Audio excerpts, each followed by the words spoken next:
South ఇండియాలోనే biggest sorry store మన Varahi silks మన విజయవాడ ఎంజీ రోడ్ లో ప్రారంభం. నమస్కారం. ఐ డ్రీమ్ సనాతన వైభవం కార్యక్రమానికి స్వాగతం. నేను మీ విజిత.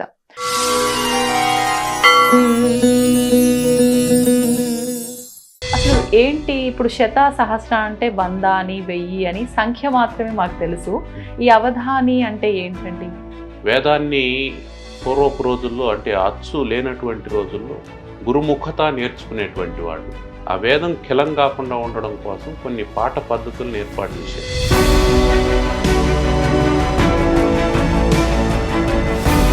ఈ దీపం వెలిగించటము అనేది మీరు అన్నట్టుగా ఒక ఏకాగ్రత కోసమే, కానీ వెలిగించాల్సింది మనం భౌతికంగా ఈ దీపం కాదు, ఆత్మజ్యోతిని వెలిగించాలి అని అంటూ ఉంటారు. ఇప్పుడు ఒక దీపం పెడితే ఇంత ఇల్లు వెలుతురులో ఉండేటప్పుడు తన లోపల దీపం వెలిగిందంటే తాను జ్ఞానవంతుడు అవుతాడు కదనేటువంటి భావన రావాలి.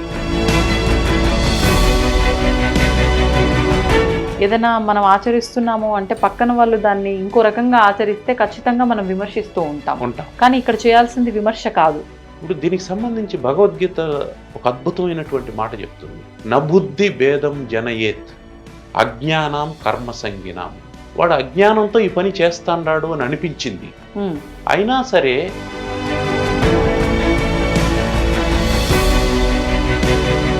మీరు అన్నట్లుగా నేను చేస్తున్న ప్రతి పనిలో కూడా నేను చాలా నిజాయితీగా చాలా ధర్మంగా చేస్తున్నాను అలా అని చెప్పి నేను ఇంట్లో నిత్య దీపారాధన మానేయాలా?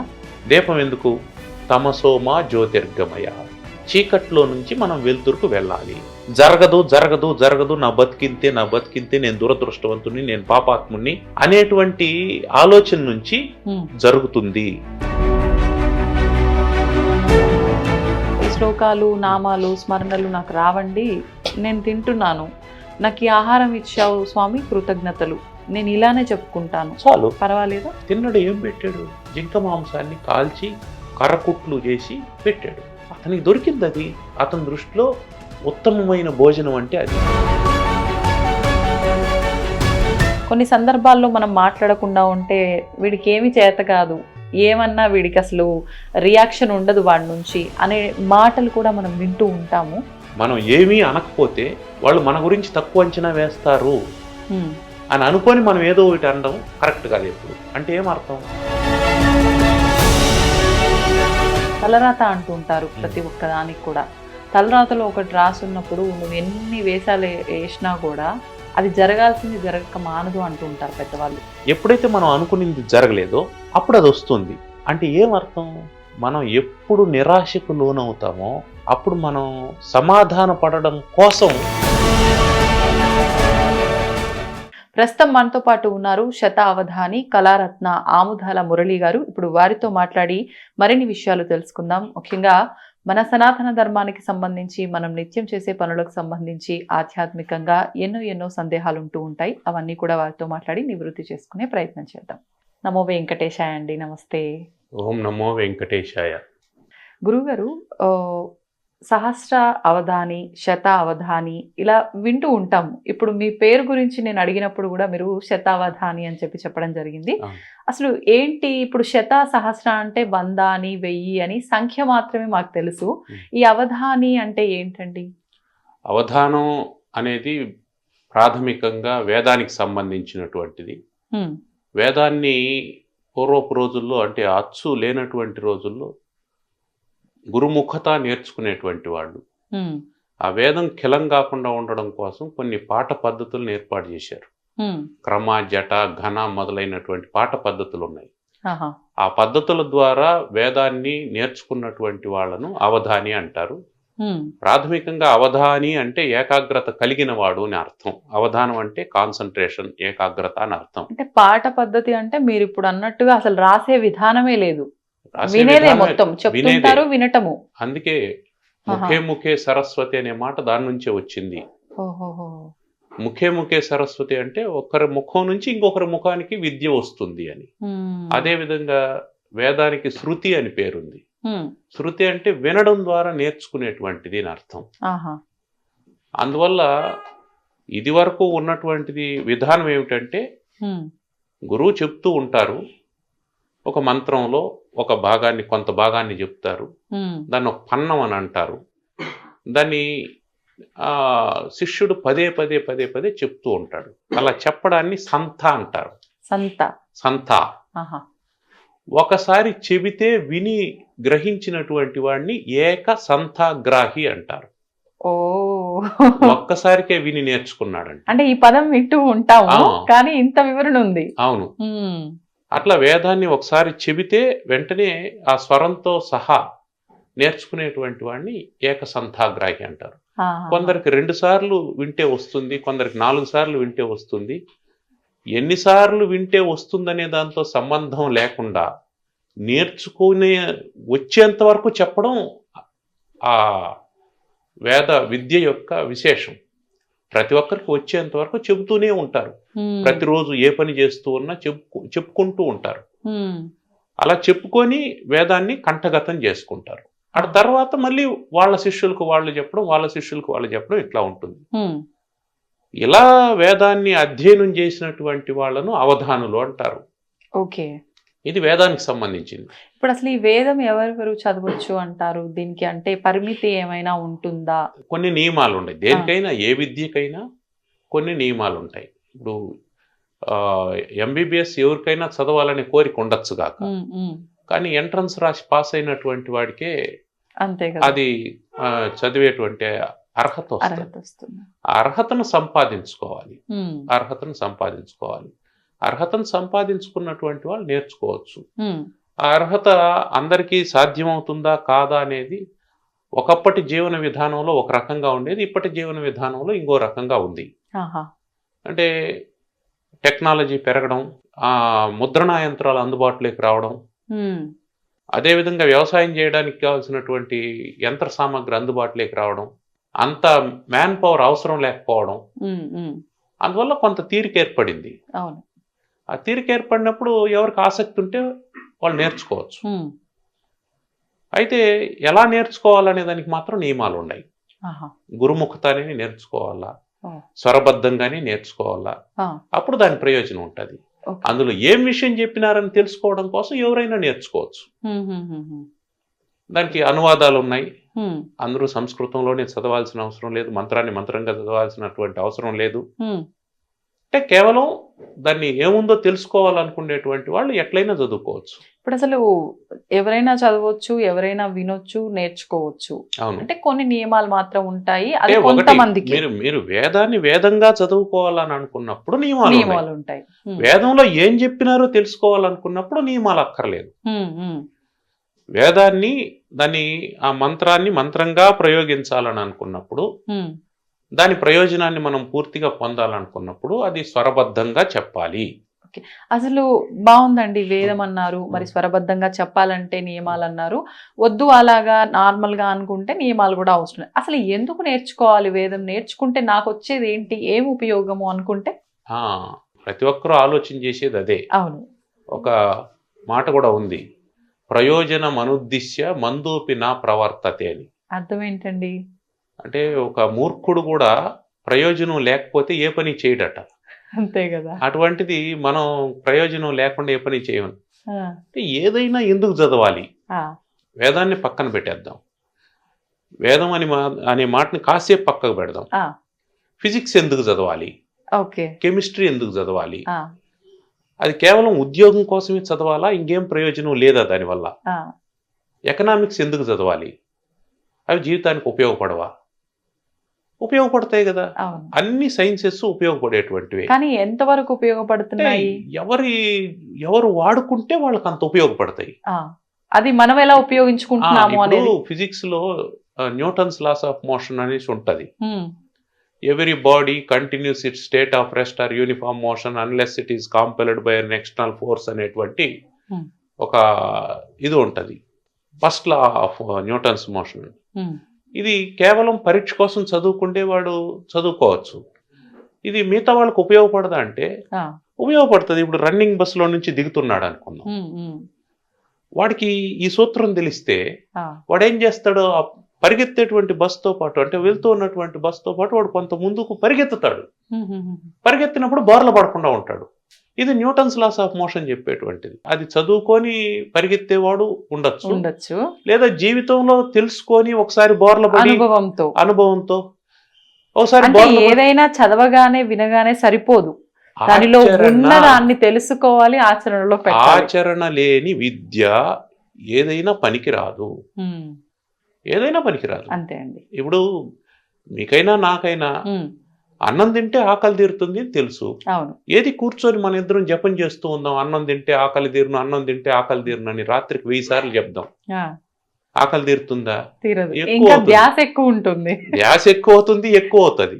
ఎందుకంటే క్యాలరీస్ బర్న్ అవుతాయి కాబట్టి ఎక్కువ అవుతుంది. నిజం. కాబట్టి ఏదైనా ఆచరించనటువంటిది నిష్ప్రయోజనము, ఆచరణ లేనటువంటిది నిష్ప్రయోజనం.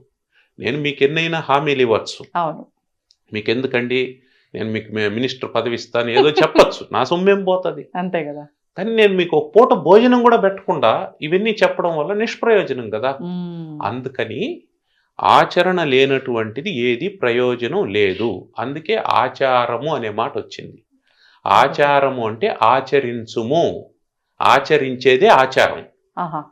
అంటే మనం ఏం ఆచరిస్తున్నామో అదే ఆచారమా, లేదు అని అంటే ఇది ఖచ్చితంగా ఆచరించాల్సిందే అని ఒక నిర్దిష్టంగా ఏదైనా ఉందా? ఇక్కడ 2 ఉన్నాయి. ఒకటి ఏమిటంటే శాస్త్రం చెప్పేది ఒకటి, మనకు పరంపరగా వచ్చేది ఒకటి. ఈ 2 ఉంటాయి. శాస్త్రం ఏం చెప్తుందంటే కామన్ గా ఒకటి చెప్తుంది, అందరూ ఇలా ఉండండి అని చెప్తుంది. ఉదాహరణకి కార్తీక మాసం వచ్చింది. అవునండి, కార్తీక మాసం వచ్చింది. కార్తీక మాసంలో వేడి నీళ్ళతో స్నానం చేస్తే నరకానికి పోతాడని శాస్త్రంలో ఉంటది. అట్లని ఉందా? నిజంగా ఉంది, అట్లుంటది. అట్లా చేయకూడదు, వేడి నీళ్ళతో స్నానం చేయకూడదు అని ఉంటది. అయితే దాని తర్వాత కూడా మళ్ళీ ఉంటది, మనం అక్కడికి ఆపేయకూడదు.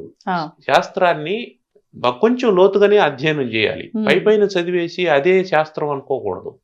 దాంట్లో మళ్ళీ ఎగ్జంప్షన్ కేసెస్ ఇస్తాడు. వృద్ధులకు, బాలింతలకు, గర్భిణీ స్త్రీలకు, రోగులకు, పసిపిల్లలకు ఇది వర్తించదు అని ఉంటాడు. అంటే ఏం చెప్పాడు అక్కడ? నీకు సౌకర్యంగా ఉంటే చన్నీళ్లతో స్నానం చెయ్యి, నీకు సౌకర్యం లేకపోతే వేడి నీళ్లతో చెయ్యి, వేడి నీళ్లతో చెయ్యి, అయితే స్నానం చెయ్యి. ఇది ముఖ్యం. ఎందుకని? నీ ఆరోగ్యం దృష్ట్యా, నీ కుటుంబం ఆరోగ్యం దృష్ట్యా, సమాజ శ్రేయస్సు దృష్ట్యా. నువ్వు ఒక్కడే నేను నా జీవితం నేను ఎట్లయినా పోతుంది, నాకు రోగం వస్తే మీకేమి అని అంటే కుదరదు. ఎందుకంటే నువ్వు సమాజంలో ఉండవు. ఒకవేళ అది అంటు రోగం అయితే నీ వల్ల మిగతా వాళ్ళు ఇబ్బంది పడతారు కదా. కాబట్టి నీ వ్యక్తిగతమైనటువంటి పరిశుభ్రత కూడా సామాజిక బాధ్యతలో భాగం. కాబట్టి వ్యక్తిగతం అంటూ ఎవరికి ఏమి ఉండదు, అంతా సమాజమే. ఎందుకంటే అంతా నీకు సమాజమే ఇస్తుంది. నీ వ్యక్తిగతం ఎట్లవుతుంది? నువ్వు ఈ పూట భోజనం చేయాలని అంటే ఆ భోజనానికి వెనకాల 1,000,000 మంది పనిచేస్తే నీ కంచంలోకి భోజనం వస్తుంది. మినిమం 1,000,000 మంది పనిచేయాలి. పండించేవాడు, తెచ్చేవాడు, వడ్డించేవాడు మాత్రమే కాదు, దానికి కావాల్సినటువంటి యంత్ర సామాగ్రి, ఎరువులు, దున్నేవాడు, ట్రాన్స్పోర్టేషను, డీజిల్, పెట్రోలు, ఆ వాహనాలను తయారు చేసే కంపెనీలు, పనిముట్లు, ఇవన్నీ తీసుకున్నామంటే 1,000,000 మంది ఎప్పటి నుంచో పనిచేసి ఉంటే ఈ పూట మనకు కంచంలోకి వస్తుంది. కాబట్టి మనం అది ఎట్లా మర్చిపోతాం? కృతజ్ఞత లేకుండా ఎట్లా బ్రతుకుతాం? కాబట్టి మనకు శాస్త్రం ఏం చెప్తుందంటే నీకు సామాజిక బాధ్యత ఉంది, నువ్వు కృతజ్ఞతతో మెలగాలి అని చెప్పేది శాస్త్రం. దాన్ని ఆచారం అంటాం. దీన్ని ఏం చేస్తాం? ఇంపోజ్ చేసేస్తాం, కంపల్సరీ చేయాలంటాం. ఎందుకు? ఇది చేయకపోతే ప్రమాదం ఉంటుంది కాబట్టి.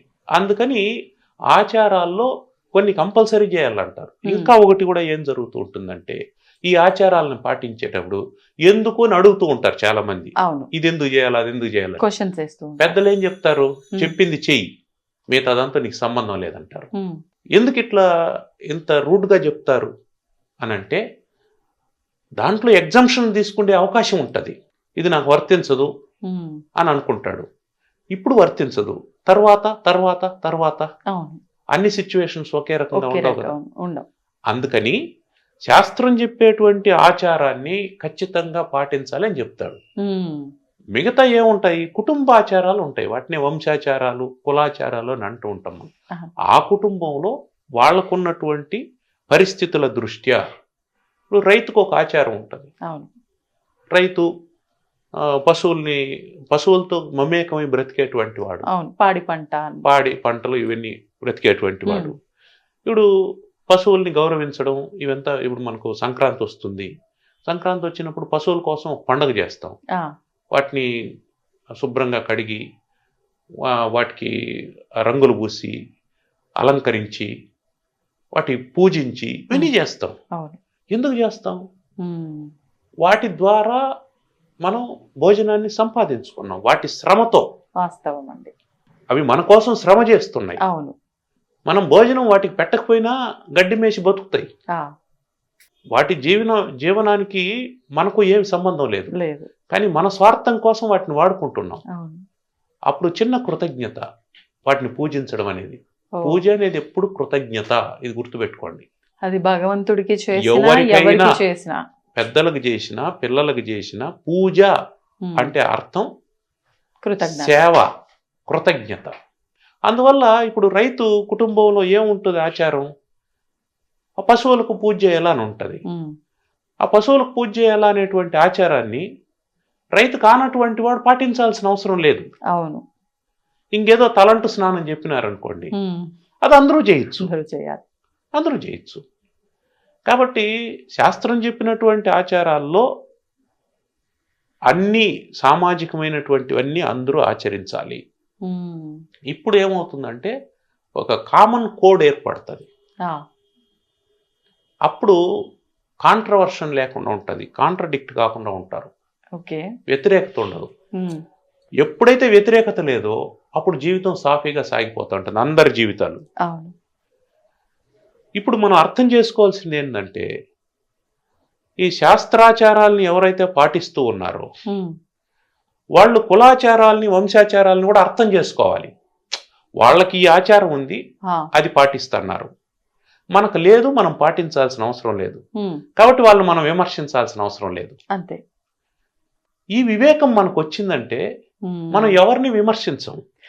అంటే కొన్ని సందర్భాల్లో మనం నిత్య జీవితంలో చూస్తూ ఉంటాం, ఏదైనా మనం ఆచరిస్తున్నాము అంటే పక్కన వాళ్ళు దాన్ని ఇంకో రకంగా ఆచరిస్తే ఖచ్చితంగా మనం విమర్శిస్తూ ఉంటాం. కానీ ఇక్కడ చేయాల్సింది విమర్శ కాదు, వాళ్ళ ఆచారం అదేనేమో అర్థం చేసుకోవడం. ఇప్పుడు వాళ్ళ కుటుంబంలో వాళ్ళ తల్లిదండ్రులు, వాళ్ళ పెద్దలు వాళ్ళకి ఆ విధంగా నేర్పించు. అవునండి.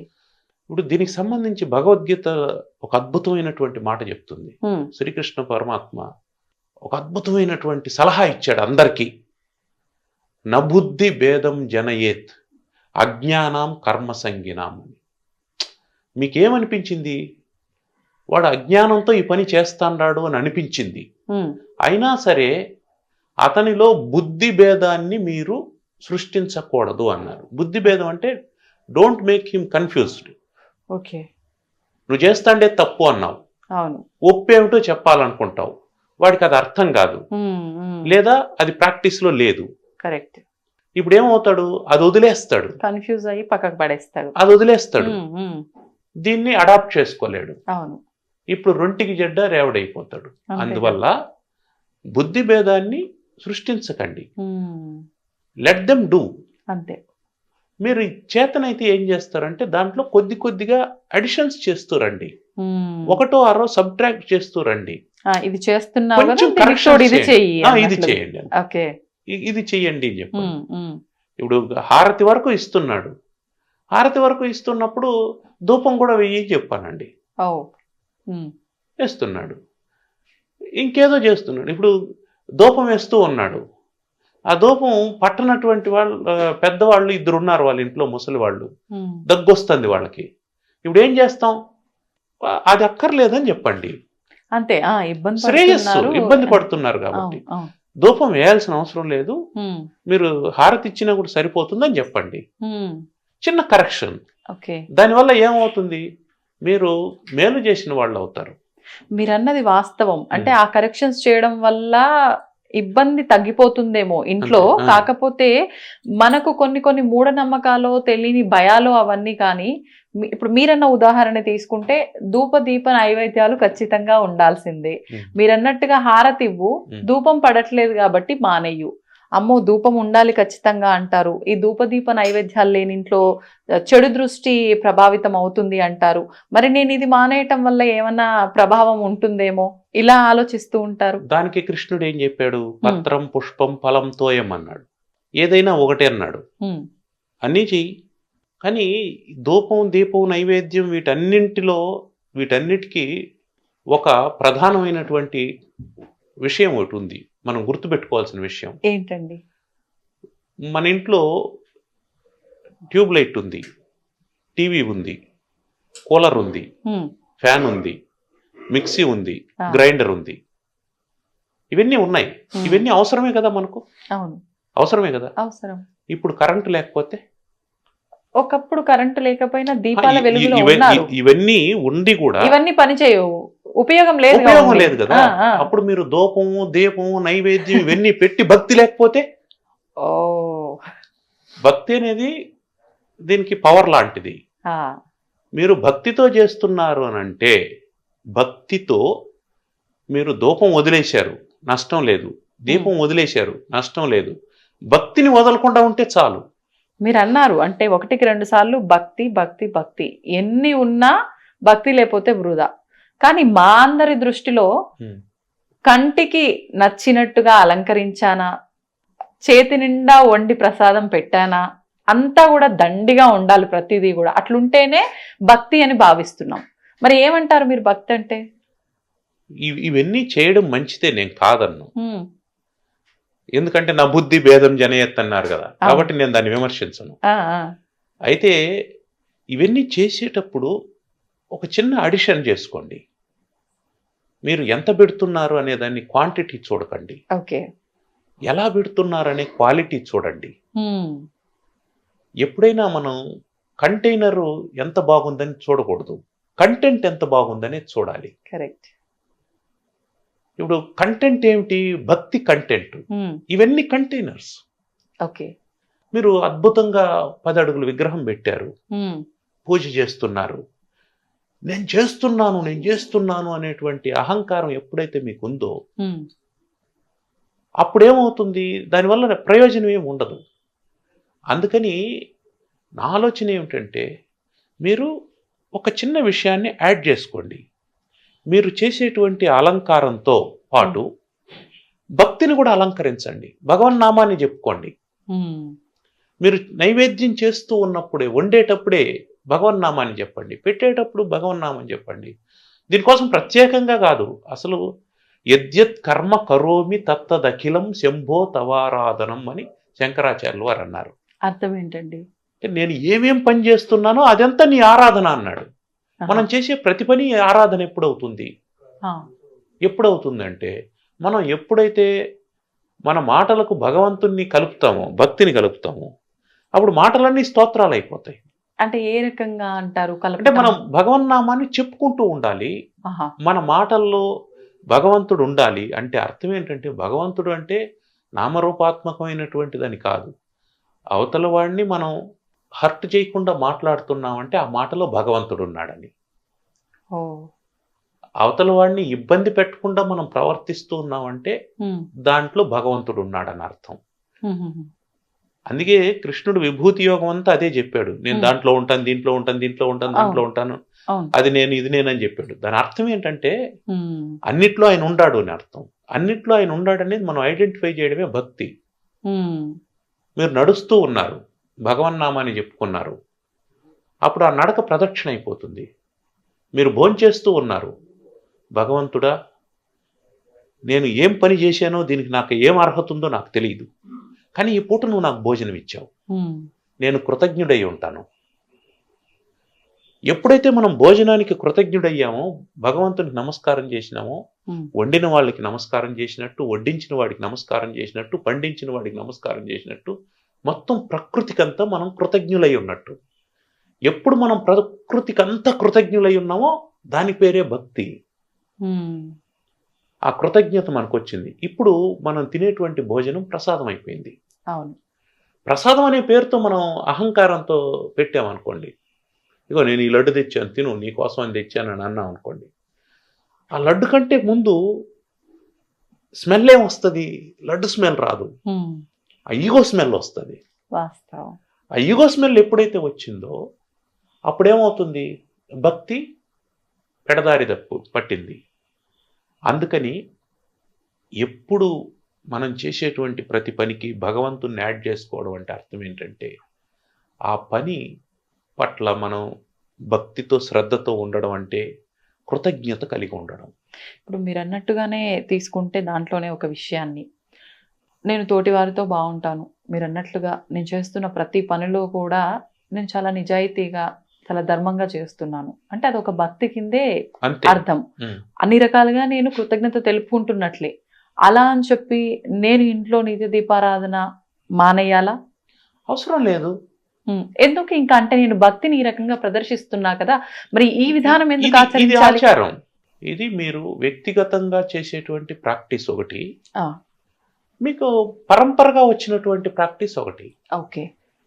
మీ అమ్మమ్మ గారు దీపారాధన చేసేవారు, మీ అమ్మగారు చేశారు, మీరు చేస్తే మీ పిల్లలు చేస్తారు, మీరు ఆపేస్తే మీ పిల్లలకు తెలియదు. అవును. ఇప్పుడు ఈ ప్రాక్టీస్ ఏదైతే ఉందో, నేను ఎవరితో ఇబ్బంది లేకుండా ప్రవర్తిస్తాను అనేది మీ పిల్లలకి రావాలి అనంటే మీ నుంచి అది ట్రాన్స్ఫర్ కావాలనంటే ఈ ఆచారం ట్రాన్స్ఫర్ అయిందంటే ఆలోచన కూడా ట్రాన్స్ఫర్ అవుతుంది. ఆచారానికి ఆలోచనకి లింక్ ఉంటుంది. ఆ ఆలోచనకి ఆచారానికి ఉండే లింక్ని ఎప్పుడైతే మనం డీలింక్ చేస్తామో, కట్ చేసేస్తామో, అప్పుడు మనకు పైకి ఏం కనిపిస్తుంది అంటే ఆచారం ఆగిపోయినట్టు కనిపిస్తుంది. ఆ ఆచారం వెనకాల ఉండేటువంటి ఆలోచన కూడా ఆగిపోతుంది అనేది మెల్లగా తెలుస్తుంది మనకు. ఓకే. అందుకని ఆచారం ఎందుకు? ఒక ఆలోచనని తర్వాత తరానికి అందించడం కోసం. దీపం ఎందుకు వెలిగిస్తున్నాం మనం? దీపం ఎందుకు? తమసోమా జ్యోతిర్గమయ, చీకట్లో నుంచి మనం వెలుతురుకు వెళ్ళాలి, కష్టాల్లో నుంచి సుఖాలకు రావాలి, నెగటివ్ థాట్లో నుంచి పాజిటివ్ థాట్లోకి రావాలి. జరగదు జరగదు జరగదు, నా బతికింతే, నేను దురదృష్టవంతుని, నేను పాపాత్ముని అనేటువంటి ఆలోచన నుంచి జరుగుతుంది. టైం పడుతుంది. అన్నంత మాత్రాన మారిపోతుందా? మారుతుంది.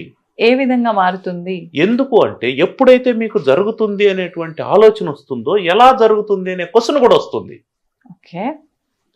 జరగదు అనుకున్నప్పుడు మీరు గుర్తుపెట్టుకోండి, నెగటివ్ థాట్ ఎప్పుడైతే వచ్చిందో, నేను గెలవను అని అనుకున్నప్పుడు మీరు అప్పుడే ఓడిపోయారు. మీరు ఇంకా రేసులోకి వెళ్లాల్సిన అవసరం లేదు. నేను గెలుస్తాను అని అనుకున్నప్పుడు మీరు రేసులోకి వెళ్ళారు. నాట్ టుడే, నాట్ టుమారో, 4 రోజుల తర్వాత. ఈరోజు మీరు 5వ స్థానంలో ఉండొచ్చు, రేపు 4వ స్థానానికి రావచ్చు. ఓ పిల్లోడు 2వ తరగతి చదివేటప్పుడు 12వ ర్యాంకులో ఉంటాడు, 5వ తరగతికి వచ్చేటప్పుడు 6వ ర్యాంకు వస్తాడు. వాడు బడికే పోకపోతే. కాబట్టి జరగదు అనేటువంటి ఆలోచన, నెగటివ్ థాట్ ఎప్పుడైతే వచ్చిందో అప్పుడు ఎండ్ అయిపోయింది అంతే. ఇక మళ్ళీ ప్రోగ్రెస్ లేదు. అందుకని జరుగుతుంది అనేటువంటి ఆలోచన పెట్టినామంటే వీఆర్ ఇన్ ప్రోగ్రెస్ అని, వర్క్ ఇన్ ప్రోగ్రెస్, జరుగుతుంది అని అర్థం. అందుకని ఏదైనా జరగాలి అని అంటే పాజిటివ్ థాట్ ఉండాలి. ఆ పాజిటివ్ థాట్ని ప్రొవోక్ చేసేటువంటిదే దీపం. ఇంతవరకు చీకటి ఉంది. అవును. చీకటి ఉండడం వల్ల మనం ఏ పని చేసుకోలేకపోయాము, చేయాలన్న ఆలోచన కూడా లేదు, కదలలేము. కదిలేమంటే ఏ కాలు తగిలి పడిపోతామో తెలియదు. అంటే ప్రమాదంలో ఉండమని అర్థం. ఆ ప్రమాదాన్ని సులభంగా దాటేటువంటి ఉపాయం ఒకటి ఉంది. దాని అర్థం ఏంటి? మనకు రోజు ఒక సందేశం వస్తుంది దీపారాధన చేస్తూ ఉంటే. ఏమిటా సందేశం? నీకెప్పుడైతే అన్నీ క్లోజ్ అయిపోయినాయని చెప్పి అనుకుంటాండావో అప్పుడు నువ్వే ఒక దీపం వెలిగించు. Don't depend on others. అప్పుడు అన్నీ నీకు సవ్యంగా మారిపోతాయి. కాబట్టి నువ్వే ఒక స్టెప్ తీసుకో అని దీపం చెప్తుంది. ఈ సందేశం రావాలి అని అంటే ఆ దీపం మీరు వెలిగించాలి. ఆ వెలిగించినప్పుడు వచ్చేటువంటి వెలుతురు చూడాలి. ఆ వెలుతురు మీ మైండ్లో ఎలాంటి వైబ్రేషన్ని క్రియేట్ చేస్తుంది, ఎలాంటి స్రావాలను అది రిలీజ్ చేస్తుంది, మీ శరీరం అప్పుడు ఎంత ఉత్తేజితం అవుతుంది, ఇవంతా మీరు అనుభవిస్తారు, మీ బిడ్డలకు అనుభవించేటట్టు చేస్తారు. ఇప్పుడు ఒక రకంగా మీరు అంటే జ్యోతిని వెలిగించడం వల్ల ఇంత పాజిటివ్ వైబ్రేషన్ ఉంటుంది, ఒక ఏకాగ్రత కలుగుతుంది, ఆలోచన విధానం పాజిటివ్ గా మారుతుంది అన్నారు. కానీ కొంతమంది చెప్తారు ఈ దీపం వెలిగించటము అనేది మీరు అన్నట్టుగా ఒక ఏకాగ్రత కోసమే, కానీ వెలిగించాల్సింది మనం భౌతికంగా ఈ దీపం కాదు, ఆత్మజ్యోతిని వెలిగించాలి అని అంటూ ఉంటారు. అది నిజమే, కాదని ఎవరు అనడం లేదు. ఇప్పుడు మనం మేడ మీదకి వెళ్ళాలి అంటే నిచ్చెన అవసరం. ఖచ్చితంగా మనం లక్ష్యం మేడ అయినప్పుడు నిచ్చెన్ని మనం సమకూర్చుకోవాలి. నిచ్చెన అనేది ఏమిటి? మనకు ఒక ప్రతీక, ఒక ఆధారం. ఇప్పుడు మనం నిచ్చెన మీద నుంచి మేడపైకి వెళ్ళిన తర్వాత నిచ్చెన అవసరం లేదు, వెళ్ళడానికి కావాల్సిందే. ఇప్పుడు ఒక దీపం పెడితే ఇంత ఇల్లు వెలుతురులో ఉండేటప్పుడు ఆత్మజ్యోతి వెలిగిందంటే, తన లోపల దీపం వెలిగిందంటే తాను జ్ఞానవంతుడవుతాడు కదనేటువంటి భావన రావాలి. దానికి ఇది సింబాలిజం. ఈ పూజలు ఇవన్నీ కూడా ఒక సింబాలిజం అనేది గుర్తుపెట్టుకోవాలి మనం. ఇవన్నీ కూడా ప్రతీకలు, ఒక సింబాలిజం. అంటే మనకు నేరుగా చెబితే ఏదైతే అర్థం కాదో దాన్ని ఏం చేస్తాడంటే బలవంతంగా ఒక ప్రాక్టీస్ లాగా చేయిస్తాడు. దాన్ని ఆచారం అని అన్నాం మనం. ఒక కస్టమైజ్ చేస్తాడు. అట్లాగే దీపం పెట్టడం కూడా. దీపం పెట్టడం అనేది ఒక వెలుతురు. ఆ వెలుతురు బయటకు మాత్రమే కాదండి, లోపల కూడా పెట్టాలండి అని అంటే దాని అర్థం బయట పెట్టద్దని కాదు కదా. పెట్టాలి. పెట్టడం వల్ల అయితే నష్టమేమీ లేదు కదా, ఉపయోగం ఉంది లేదు పక్కన పెడితే. నష్టం కూడా ఉందని అనుకుందాం. అయ్యా నాకు అదేమిటి నూనె ఖర్చు ఉంది, ఒత్తి ఖర్చు ఉంది, ప్రమిద ఖర్చు ఉంది అని కూడా అనుకో, ఇబ్బంది లేదు. కానీ అదేం చేస్తుందంటే అది మనకు ఇన్వెస్ట్మెంట్ అవుతుంది. భగవంతుడు అందరికీ ఒకే రకమైనటువంటి ఇన్వెస్ట్మెంట్ ఇచ్చి పంపించేశాడు ఈ లోకంలోకి. అదేమిటంటే టైం, కాలం. అది అందరికీ కామన్ గా ఇచ్చాడు. ఆయనకి ఎవరి మీద ప్రత్యేకమైన అభిమానం గాని రాగద్వేషాలు గాని ఏమీ లేవు. అందరికీ ఇచ్చి పంపించేశాడు. ఇచ్చి పంపించేస్తే అప్పుడు దాన్ని ఎలా వాడుకున్నటువంటి వాడు దాన్ని ఇంకో రకమైన ఇన్వెస్ట్మెంట్గా అంటే ఆ కాలాన్ని జ్ఞానం కోసం ఒకడు వాడుకుంటాడు, చదువుకుంటాడు. ఈ కాలాన్ని చదువుని కలిపి పెట్టుబడి పెడతాడు, ఉద్యోగం చేస్తాడు, డబ్బు సంపాదిస్తాడు. ఇప్పుడు ఈ కాలాన్ని చదువుని కాకుండా కాలాన్ని మాత్రమే వినియోగించుకునేవాడు ఏం చేస్తాడు? ఆ కాలాన్ని ఎవడు కొనడు, కాలాన్ని కాలంగా ఎవడు కొనడు. ఆ కాలానికి మనం ఏదైనా జోడిస్తేనే కొంటాడు. ఏం జోడిస్తాం? నా శ్రమను జోడిస్తాను. అప్పుడు నా కాలము శ్రమ ఇదో ఒక రకమైనటువంటి పెట్టుబడి అవుతుంది. నా కాలము జ్ఞానం ఇదో రకమైనటువంటి పెట్టుబడి అవుతుంది. కానీ దేనికి విలువ ఎక్కువ ఉంటుంది? జ్ఞానానికి విలువ ఎక్కువ ఉంటుంది. నా కాలాన్ని జ్ఞానాన్ని ఎప్పుడైతే నేను పెట్టుబడి పెడతానో దానికి విలువ ఎక్కువ ఉంటుంది. అంటే లోకంలో ఏం తెలుస్తుంది మనకు? జ్ఞానానికి విలువ ఎక్కువ ఉందని తెలుస్తుంది. అందుకని మనం ఏం చేయాలా? కాలాన్ని శరీరాన్ని, కాలాన్ని శ్రమని జ్ఞానంగా మార్చేసినామంటే అది ఇంకొంచెం మెరుగైనటువంటి జీవితాన్ని ఇస్తుంది. కరెక్ట్. అందుకని మనం జ్ఞానంగా మార్చుకోవడం కోసం ఇదంతా పెట్టుబడిగా పెడుతున్నాం. దీపారాధన ఎందుకు? నువ్వు జ్ఞానాన్ని సంపాదించుకునేదానికి. దీపాన్ని పెట్టేశావు, ఏదో అదొక తంతులాగా కాకుండా దాంతో ఒక ప్రాక్టీస్ మొదలుపెట్టు. ఆ దీపం పెట్టే సమయంలో అయినా భగవంతుని కృతజ్ఞత ప్రకటించు. మిగతా సమయంలో నేను బిజీ అండి, ఎస్ బిజీనే. ఎవరు కాదు ప్రతి ఒక్కరూ బిజీనే. ఎవరి పనులు వాళ్ళకు ఉన్నాయి. భగవంతుడు ఏమన్నాడు? నహి కశ్చిత్ క్షణమపి జాతు తిష్టత్య కర్మకృత్. ఏ పని చేయకుండా ఎవడో ఒక క్షణం కూడా ఉండలేడట, ఏదో ఒకటి చేస్తా అంటాడు.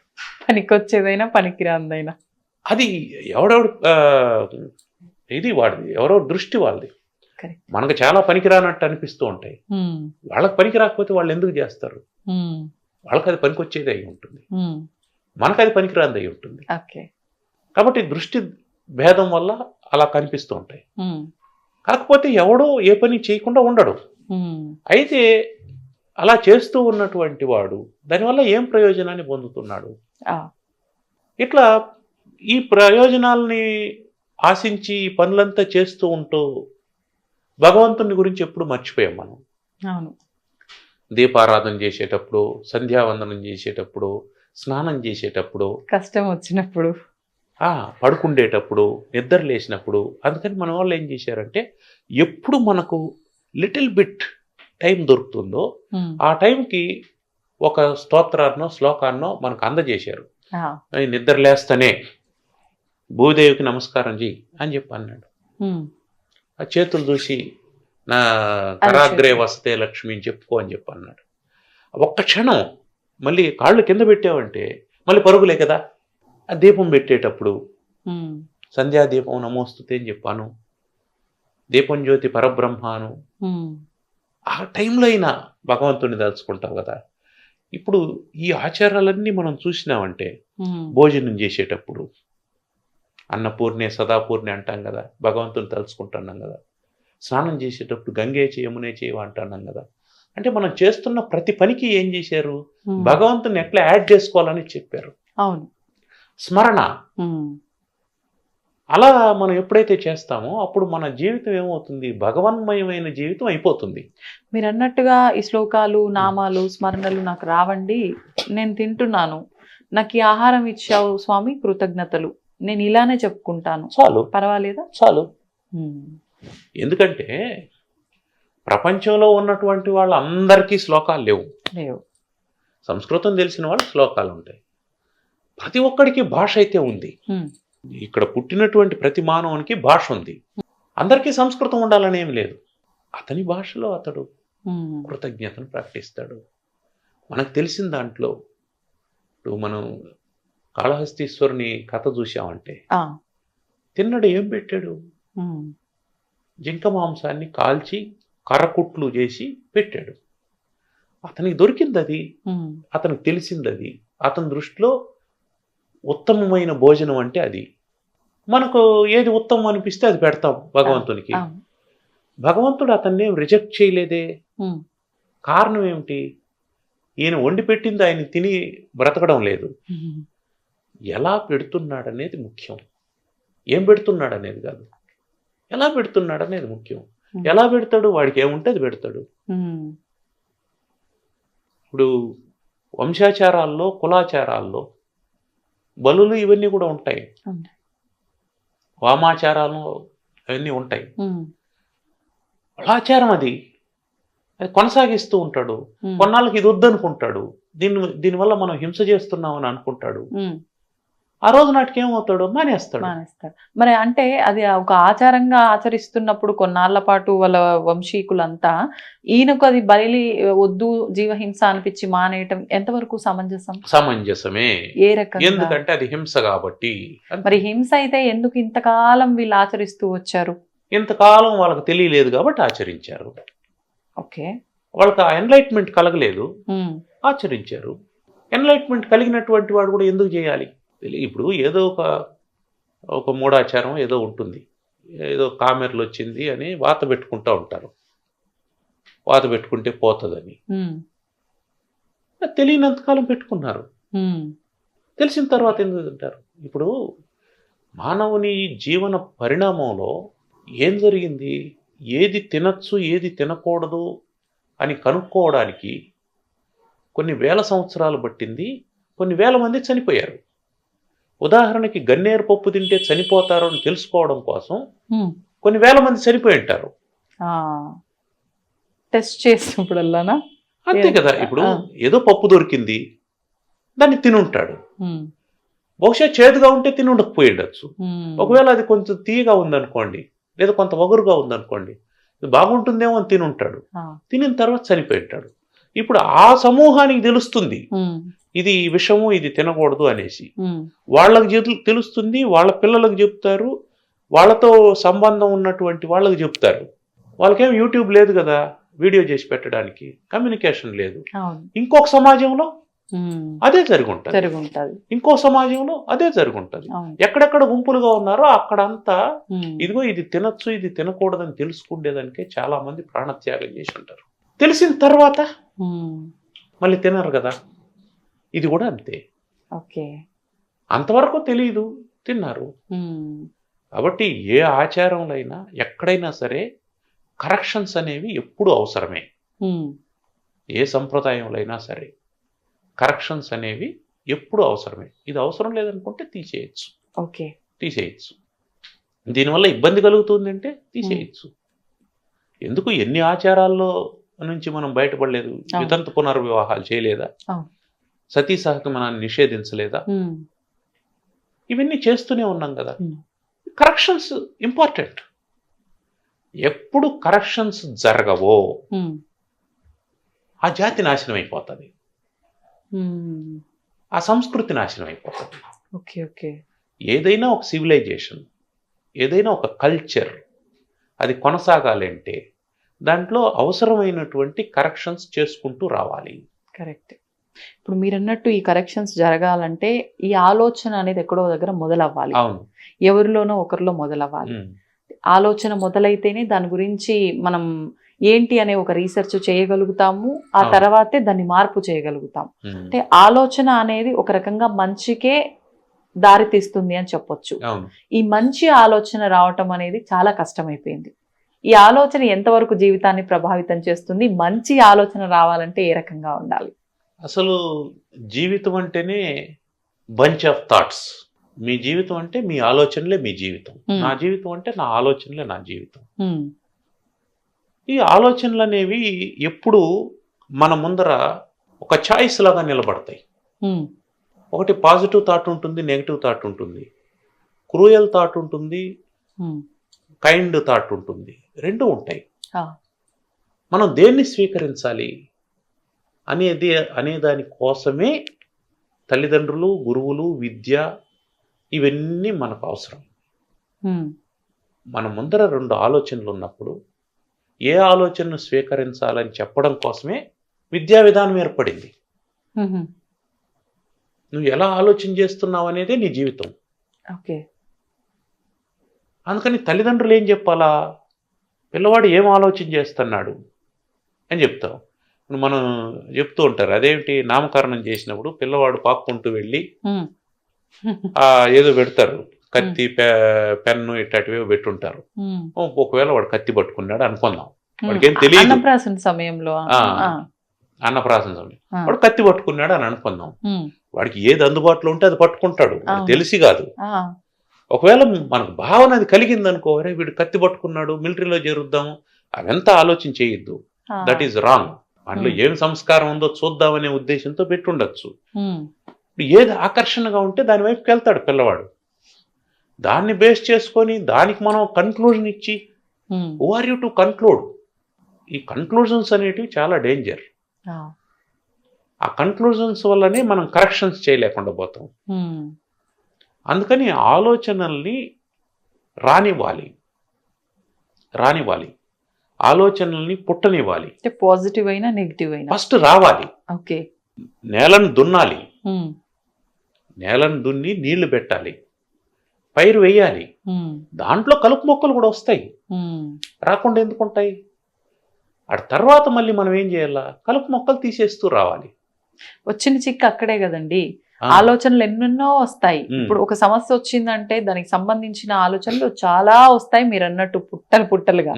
అందులోంచి ఈ సమస్యకు కరెక్ట్ పరిష్కారం ఏది అనే ఆ చిన్న సొల్యూషన్ ని లాగటమే పెద్ద సమస్య. ఈ సమయంలో ఉండే ఆ సందిగ్ధం నుంచి మనం ఎలా బయటపడొచ్చు అంటారు? దాని నుంచి బయటపడడానికి మీరు ఒకవేళ డిపెండెంట్ అయితే మీ తల్లిదండ్రులను ఆశ్రయించవచ్చు, గురువులను ఆశ్రయించవచ్చు, వెల్ విషర్స్ ని ఆశ్రయించవచ్చు.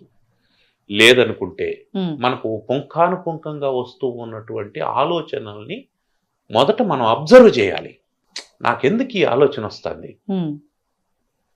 ఇప్పుడు రోడ్డు మీద వెళ్తూ ఉన్నాం, ఒక బండి పక్కన వచ్చేదేదో తగిలింది మనకు, వెంటనే మనం ఫెరోషియస్గా మారిపోతాం. ఒక్క నిమిషం మనం ఆలోచన చేసినాం అనుకోండి, అతను ఎందువల్ల మనకు తగిలాడు అనేటువంటి ఆలోచన ఒకటి వచ్చిందంటే ఈ ఫెరోషియస్నెస్ అనేది తగ్గుతుంది.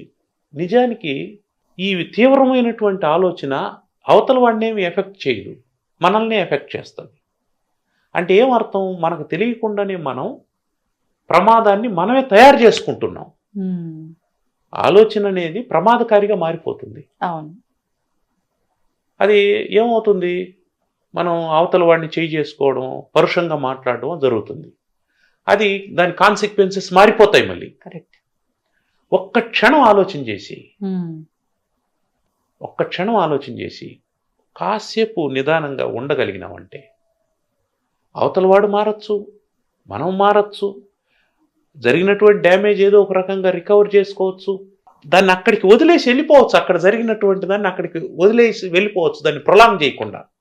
అంటే కొన్ని సందర్భాల్లో మనం అలా ప్రొలాంగ్ చేయకుండా వదిలేస్తే, అంటే ప్రస్తుత సమాజంలో, నేను ఈ పదం వాడొచ్చో లేదో తెలియదు కానీ, కొన్ని సందర్భాల్లో మనం మాట్లాడకుండా ఉంటే వీడికి ఏమి చేత కాదు, ఏమన్నా వీడికి అసలు రియాక్షన్ ఉండదు వాడి నుంచి అనే మాటలు కూడా మనం వింటూ ఉంటాము. మరి ఎలా అంటారు? ఆ రియాక్షన్ లేదు కాబట్టి వీడు చేతగాని వాడు అని వాళ్ళు అంటున్నారు కాబట్టి మనం రియాక్ట్ కాకూడదు. That is main thing. మనం ఏమీ అనకపోతే వాళ్ళు మన గురించి తక్కువ అంచనా వేస్తారు అని అనుకొని మనం ఏదో ఒకటి అనడం కరెక్ట్ కాదు ఎప్పుడు. అంటే ఏమర్థం, మన ఎమోషన్స్ని వాళ్ళు కంట్రోల్ చేస్తాడారని అర్థం. ఓకే. మీ ఎమోషన్స్ మీద మీకు కంట్రోలింగ్ ఉండాలి కానీ మీ ఎమోషన్స్ని వాళ్ళు కంట్రోల్ చేయడం ఏంటి? అంటే వాళ్ళు రెచ్చగొడితే మీరు రెచ్చిపోతారా? రెచ్చిపోతారు కదండి. ఆ రెచ్చిపోవడం కదే ఇన్ని సమస్యలకి కారణం. అందుకని ఏం చేయాలా, మన ఆలోచనల్ని మొదటి నుంచి ఒక పకడ్బందీగా ట్యూన్ చేసుకుంటూ రావాలి. అంటే మీరు అన్నట్టు మొదటి నుంచి అని అంటే ఇది చిన్న వయసు నుంచి ఉండాలంటారా? అంటే ఈ విధానం అంతా చైల్డ్హుడ్ నుంచి అంటే పేరెంట్స్ పాత్ర ఎంతవరకు ఉంటుందంటారు? పేరెంట్స్ పాత్ర వైటల్ రోల్. ఎందుకంటే పిల్లవాడు కన్ను తెరిచి చూస్తేనే తల్లిని చూస్తాడు, తల్లి చూపిస్తే తండ్రిని చూస్తాడు. మీ అక్క, మీ అన్న, మీ తమ్ముడు, మీ చుట్టుపక్కల ఉండేవాళ్ళు, వీడు నీ స్నేహితుడు, వీడు మనకు బంధువు అని చూపిస్తారు. ఇన్ని తెలుసుకుంటూ ఉండేటువంటి వాడికి అదే తల్లిదండ్రులు నెగటివ్ని కూడా ఇంపోజ్ చేస్తారు. ఎలా అంటారు? వాడు మనకు శత్రువు, వానితో నువ్వు కలవద్దు, లేదా వాడు బాగా చదవడు, వానితో కలవద్దు, లేదా వాడు మన ఇంట్లో పనిచేసి ఆయన కొడుకు, వానితో కలవద్దు. ఇవి ఎప్పుడైతే తల్లిదండ్రులు వీటిని ఇంపోజ్ చేస్తున్నారో అప్పుడు వానిలో చిన్నప్పటి నుంచి కొన్ని కన్క్లూజన్స్ ఏర్పడుతూ ఉంటాయి. వాడు దాన్ని మోల్డ్ చేసుకుంటూ వస్తాడు, అదే వ్యక్తిత్వంగా మారిపోతుంది. అందుకని ఏం చేయాలంటే, పిల్లవాడంటే ఒక ఉద్యానవనంలో ఎగురుతూ ఉన్నటువంటి సీతాకోక చిలుక, లెట్ ఇట్ ఫ్లై, వాడిని వదిలేయాలి. అంటే ఎంతవరకు వదిలేయచ్చు అంటారు? కరెక్షన్స్ చేస్తూ వదలాలి. ఎక్కడైనా దారి తప్పుతున్నాడు అని అనిపిస్తే, ఇప్పుడు అవతల వానితో స్నేహం చేస్తున్నాడు, ఆ స్నేహం వీని చదువుకి ఇబ్బంది అవుతుంది అని అనిపించినప్పుడు, లేదా ఆ స్నేహం వీని లాంగ్వేజ్ని ఇంపాక్ట్ చేస్తుంది అని అనిపించినప్పుడు, ఆ స్నేహం వీని ప్రవర్తనని ఇంపాక్ట్ చేస్తుంది అన్నప్పుడు దాన్ని కరెక్షన్ చేయాలి, అంతేగాని కట్ చేయకూడదు. ఆ కరెక్షన్ చేయడం వల్ల ఏమవుతుందంటే వీని వల్ల వాడు కూడా మారే అవకాశం ఉంటుంది. మనం ఈ మాటలు మాట్లాడితే వాడు మన దగ్గరికి రాడు అని వాడు అనుకున్నప్పుడు కనీసం వీడు వచ్చినప్పుడైనా ఆ మాటలు మాట్లాడకుండా ఉంటాడు. మనం ఇలా ప్రవర్తిస్తే వాడు మన దగ్గరికి రాడు అని అనుకున్నప్పుడు వీడు వచ్చినప్పుడైనా అలా ప్రవర్తించకుండా ఉంటాడు. సాధారణంగా ఒక మాట చెప్తూ ఉంటారు టీచర్ రోల్ గురించి చెప్పేటప్పుడు, పిల్లవాడు అనేవాడు ఎప్పుడైనా సరే టీచర్కి కంప్లైంట్ చేయడం అనేది చాలా సహజమైన విషయం. పిల్లవాడు అంటే సహజంగానే పక్కన వాళ్ళ మీద కంప్లైంట్ చేస్తూ ఉంటాడు. దీంట్లో విచిత్రం ఏమిటంటే తనకు నచ్చనటువంటి వాళ్ళ మీద మాత్రమే కాదు, తనకు స్నేహితులైన వాళ్ళ మీద కూడా కంప్లైంట్ చేస్తూ ఉంటాడు. అది పసితనం వల్ల వచ్చినటువంటి భావన అన్నమాట. ఇప్పుడు ఒక టీచర్ ఒక పిల్లవాడి మీద ఇంకో పిల్లవాడు కంప్లైంట్ చేసినప్పుడు, నేను మొదటే చెప్పాను నీకు వాడు చెడ్డవాడని, వానితో చేరద్దని, అని చెప్పంటే ఇక అది వాడిలో స్థిరంగా నాటుకుపోతుంది. ఒకవేళ వాడిలో గుడ్ క్వాలిటీస్ ఏమైనా ఉంటే కూడా అవతల వాడిలో వీడు స్వీకరించలేడు. అందుకని ఇప్పుడు టీచరు ఇలా కాకుండా ఇంకో విధంగా చెప్దాం. ఏ రకంగా? ఎవరి మీద అయితే కంప్లైంట్ చేసిందో, ఇప్పుడు రవి అనేవాడు వచ్చి శశి అనేవాడి మీద కంప్లైంట్ చేసినాడు అని అనుకుందాం. ఇప్పుడు రవిని ఆ టీచరు, రవి అసలు శశి నిన్ను ఇట్లా అన్నాడా, సరే అయితే నీ అబ్జర్వేషన్లో ఒక 5 గుడ్ క్వాలిటీస్ శశిలో ఏమైనా గమనించుంటే చెప్పు అన్నాడు అనుకున్నాం అని టీచర్ అడిగింది అనుకున్నాం.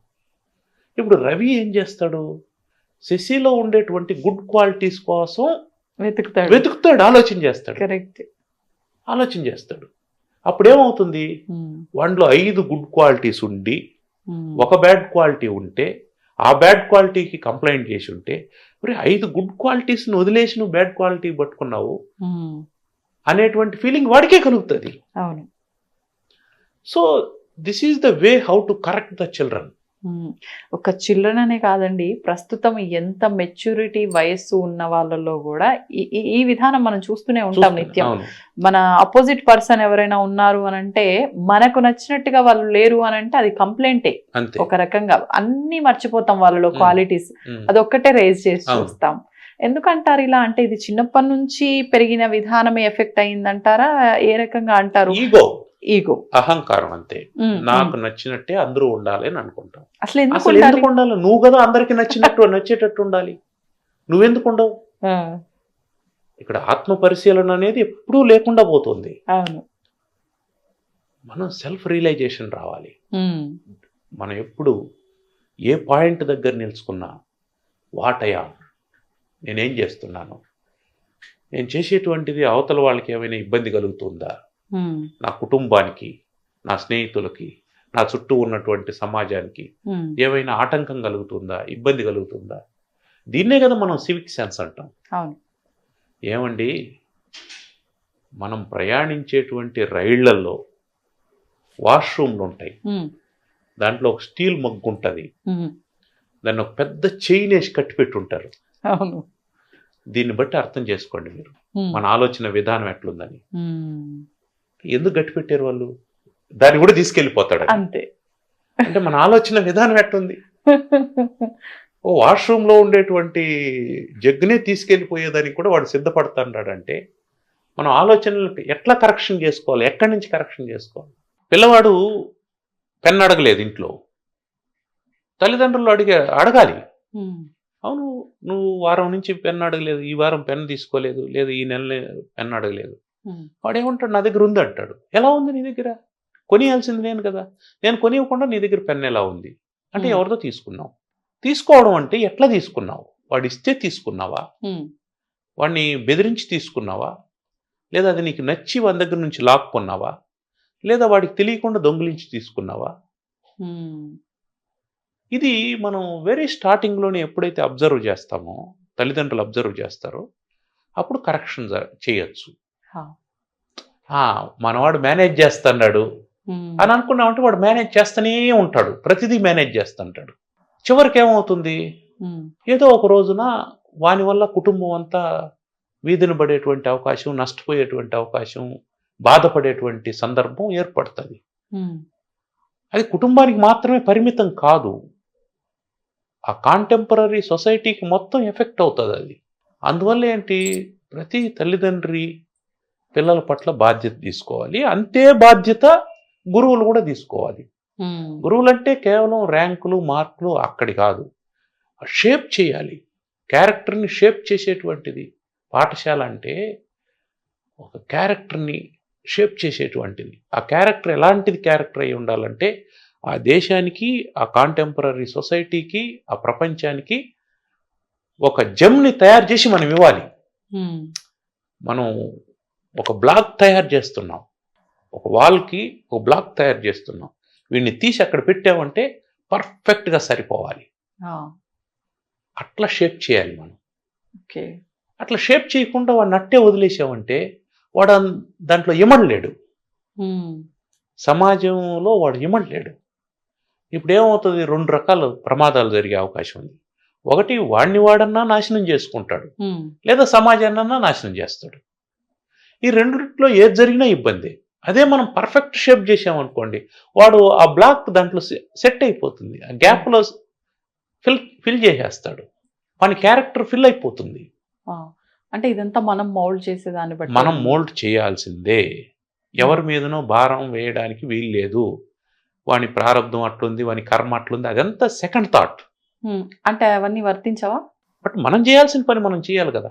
అంటే తలరాత అంటూ ఉంటారు ప్రతి ఒక్క దానికి కూడా. తలరాతలో ఒకటి రాసున్నప్పుడు నువ్వు ఎన్ని వేషాలు వేసినా కూడా అది జరగాల్సింది జరగక మానదు అంటూ ఉంటారు పెద్దవాళ్ళు. సక్సెస్లో రాదు తలరాత, ఫెయిల్యూర్లో వస్తుంది. ఎప్పుడైతే మనం అనుకునింది జరగలేదో అప్పుడు అది వస్తుంది. అంటే ఏమర్థం, మనం ఎప్పుడు నిరాశకు లోనవుతామో అప్పుడు మనం సమాధాన పడడం కోసం తలరాత అనేదాన్ని పెట్టారు. అంటే మన ఉపసమ్మతి కోసం మనం అంతే, మనల్ని మనం సమాధానపరుచుకొని నెక్స్ట్ స్టెప్లోకి ఎంటర్ కావడం కోసం, నెక్స్ట్ ప్రయత్నంలోకి ఎంటర్ కావడం. లేదంటారా ఈ తలరాత అనేది? ఉంటే ఉండనియండి, దాంతో మనకు పని లేదు, మనం పని అయితే చేయాలి. ఇంకో చిన్న కథ చెప్తాను. అలాగే. ఒక భక్తుడు ఉండేవాడు, ప్రతిరోజు గుడికి వెళ్ళేవాడు, ఈశ్వరుని నిరంతరం పూజించేవాడు. పూజిస్తూ ఉంటే ఈయన ఎప్పుడూ వచ్చి పూజలో కూర్చుండేవాడు. ఇంట్లో భార్య పిల్లలు వాళ్ళు ఏం తినాలి, ఈయన ఎర్నింగ్ పర్సన్, ఈయన పూజలో కూర్చుంటున్నాడు. వాళ్ళ భార్య చెప్పింది, ఇంట్లో ఏమీ లేవు, నువ్వేమైనా తీసుకురావాలి. ఇతనికి కోపం వచ్చింది, పరమేశ్వరుని అడిగాడు, ఏమయ్యా నేను రోజు నీకు పూజ చేస్తున్నాను, నాకు 1 కోటి రూపాయలు లాటరీ తగిలేటట్టు నువ్వు చేసినావంటే ఇక నేను డబ్బులు వాళ్ళకి ఇచ్చేస్తాను, వాళ్ళు ప్రశాంతంగా తింటా ఉంటారు, నేను నీ పూజ చేసుకుంటా ఉంటాను కదా అని అన్నాడు.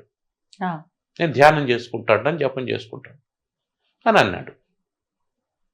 ఎలా జరుగుతుంది అది? జరగలేదు. ఓ వారం ఇట్లా జరిగింది. ఇంట్లో ఫోర్స్ ఎక్కువైంది, ప్రెజర్ ఎక్కువైంది, ఇతనికి కోపం ఎక్కువైంది. అనుకున్న కోరిక తీరకపోతే దాని తర్వాత కలిగేది కోపమే కదా. అందుకని పరమేశ్వరుని గట్టిగా అరిచాడు. దీంట్లో నుంచే దుఃఖం వస్తుంది. కోపమే ఒకానొక స్థాయిలో ఏమవుతుందంటే మన ఏమీ చేయలేనటువంటి పరిస్థితిలో మనం కోపం వచ్చి అవతల వాడిని ఏమైనా చేయగలిగితే అది అట్లాగే ఉంటుంది. అవతల వాడిని మనం ఏమీ చేయలేము, కోపం వస్తుంది అన్నప్పుడు ఏడుపు వస్తుంది, అది దుఃఖంగా మారిపోతుంది. సో పరమేశ్వరుని ఏం చేయలేవు, ఏడ్చేశాడు, ఏడుస్తూ ఉన్నాడు. పూజారి అతని బాధను చూసి తట్టుకోలేక పరమశివునితో అన్నాడు, ఏం స్వామి, ఆయన ఎంత గొప్ప భక్తుడు, ప్రతిరోజు వస్తున్నాడు, అర్చన చేస్తాడు, పూజ చేస్తాడు, అటువంటి వాడు ఏమడిగాడు నిన్ను? ఒక లాటరీ, నీ సొమ్మేమి ఇవ్వవు కదా, ఎవరి సొమ్మో కదా ఇస్తావు, అతనికి లాటరీ తగిలేటట్టు చేయొచ్చు కదా అని అడిగాడు. ఈ పూజారికి పరమేశ్వరునికి కొంత ఫ్రెండ్షిప్ ఉంది. ఆయన ఓ మాట అన్నాడు, నిజమేనయ్యా, పోనీ నువ్వు పని చెయ్యి, అతన్ని లాటరీ టికెట్ కొనమని చెప్పు అన్నాడు.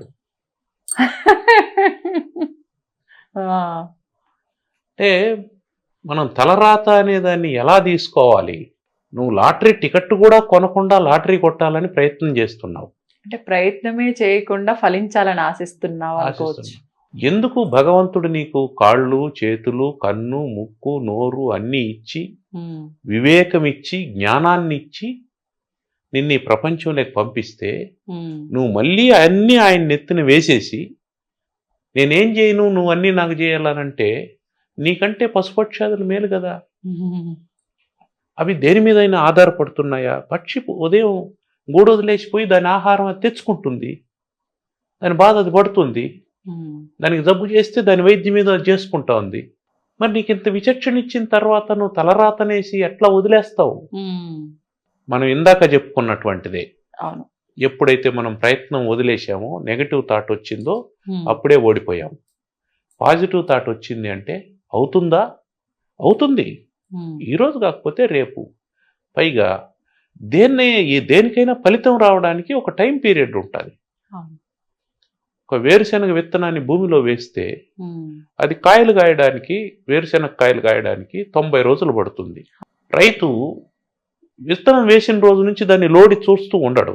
హీ వెయిట్స్ 90 రోజుల వరకు ఎదురు చూస్తాడు. ఎదురు చూసిన తర్వాత మళ్ళీ పీకుతాడు. అప్పుడు కాయలు ఉంటాయి. మనం ఏం చేస్తున్నాం? రాత్రికే అయిపోవాలి, రేపు పొద్దునికే కోటీశ్వరుడు అయిపోవాలి, రేపు పొద్దునికే ఫలితం వచ్చేయాలి అని ఆరాటపడుతూ ఉన్నాం. అది ప్రకృతికి విరుద్ధం కదా. అప్పుడేమవుతుంది? మన ఆలోచనలో ఉండేటువంటి కాలుష్యం కారణం చేత, థాట్ పొల్యూషన్ కారణం చేత మనం మొత్తం ప్రపంచాన్ని పొల్యూట్ చేస్తున్నాం, సిస్టమ్నే డ్యామేజ్ చేస్తున్నాం. 90 రోజుల్లో ఫలించాల్సినటువంటి మొక్కను 90 రోజుల వరకు ఉండకుండా మధ్యలోనే లోడుతూ ఉన్నాం. లోడితే చూస్తే అది ఫలించలేదు. ఇప్పుడు ఏం చేస్తాం? భగవంతుడు ఇచ్చినటువంటి తెలివితో అది ఫలించేటట్టు చేస్తున్నాం. దానికి కెమికల్స్ ఏదో కలుపుతున్నాం, హార్మోన్ ఇంజెక్షన్ ఏదో చేస్తాం, అదే తయారైపోతుంది. దాంతో వ్యాపారం చేస్తున్నాం. అంటే మళ్ళీ మొదటికి వస్తున్నాం. Life is the bunch of thoughts. నీ ఆలోచనలే నీ జీవితం. ఏం ఆలోచన చేస్తున్నావు?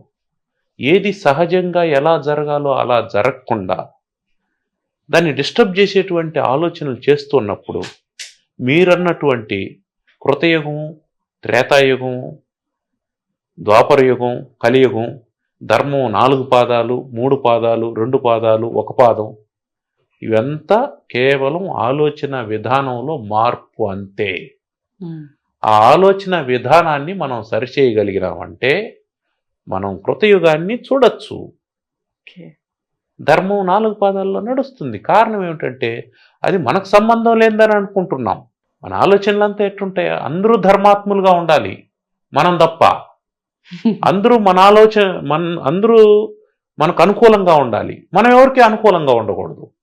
కాబట్టి పరివర్తన అనేది ఎక్కడి నుంచి రావాలంటే స్వీయ పరివర్తన. మన లోపల పరివర్తన మొదలు కావాలి, మన కుటుంబంలో పరివర్తన మొదలు కావాలి, మన సమాజంలో పరివర్తన మొదలు కావాలి.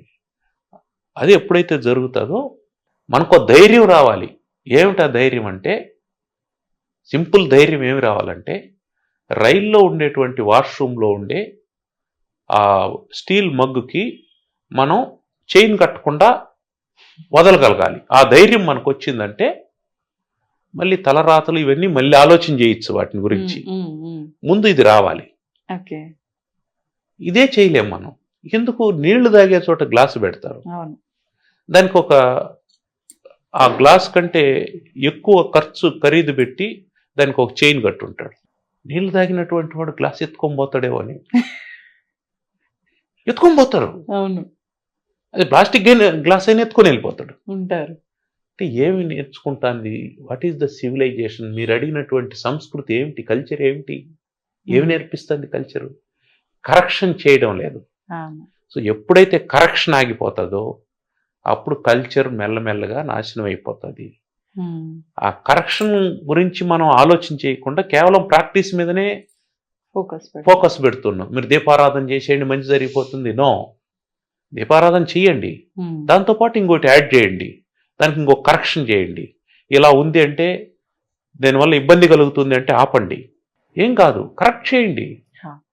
అప్పుడు అవసరమైంది, ఇప్పుడు అవసరం లేదు, ఆపండి. ఏమవుతుంది? అందువల్ల ఎప్పుడైతే ఏ సొసైటీ అయితే కరెక్షన్కి ఆమోదిస్తుందో అప్పుడు దాని కల్చర్ నిలబడుతుంది. మీరు ఎప్పుడు అప్పుడెట్లా ఉనిందో అట్లాగే ఇప్పుడు కూడా ఉండాలని అనుకోవద్దండి. That is wrong. అప్పుడు ఎట్లాగా ఉందో ఇప్పుడు అట్లాగే ఎందుకుంటుంది? ఎందుకుంటుంది? ఉండదు. ఎందుకుంటుంది? అప్పుడు ప్లేగ్ వ్యాధి వచ్చి అందరూ చనిపోయారు, ఇప్పుడు కూడా ప్లేగ్ వ్యాధి వచ్చి చనిపోవాలనా? అప్పుడు మసూసి వచ్చి చనిపోయారు, ఇప్పుడు కూడా చనిపోవాలనా? లేదు కదా. దాంట్లో మార్పు వచ్చింది కదా, కాబట్టి దీంట్లో కూడా మార్పు వస్తుంది. సో చేంజ్ అనేది మీకు తెలియకుండానే వస్తూ ఉంటుంది.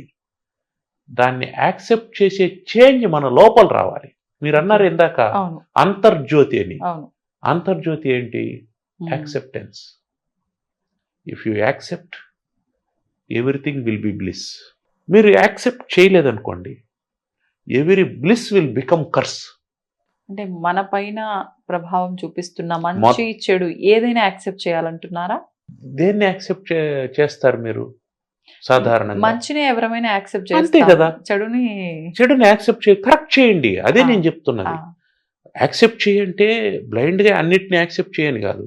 కరెక్షన్ చేయాల్సినటువంటి వాటిలో మొహమాటం లేకుండా కరెక్షన్ చేయని అర్థం. కరెక్షన్ చేసి యాక్సెప్ట్ చేయాలి. ఇప్పుడు మనం బట్టల అంగడికి వెళ్తామండి. మన కామన్ సెన్స్ ఏంటి?